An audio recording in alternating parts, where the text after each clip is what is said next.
শেষ পর্যন্ত আগে ভিডিওটি দেখো, তারপরে কমেন্ট করে জানাও যে ছবিটি কেমন হয়েছে। প্রায় 2 ঘন্টা অক্লান্ত পরিশ্রম করে এই ছবিটি আমি আর্ট করেছি। তো কি লাভ? কোনো লাভ নেই এইসব ছবি আর্ট করে।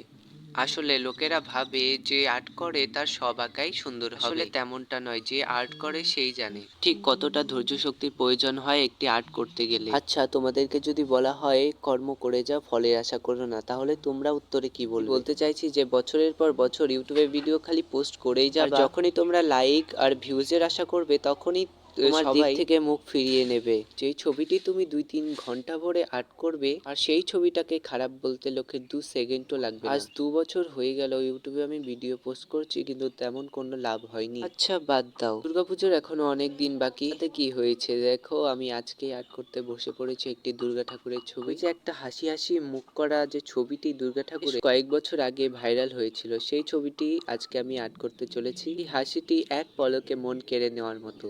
কি অপূর্ব সুন্দর দেখতে, তাই না? কাটা প্রায় শেষের দিকে। তো বলো ভিডিওটি কেমন হয়েছে, আর ছবিটি ভালো লাগলে অবশ্যই একটি লাইক করে দিও। আমাদের বাড়ি কি দুর্গাপুজো হয় অবশ্যই কমেন্ট করে জানিও।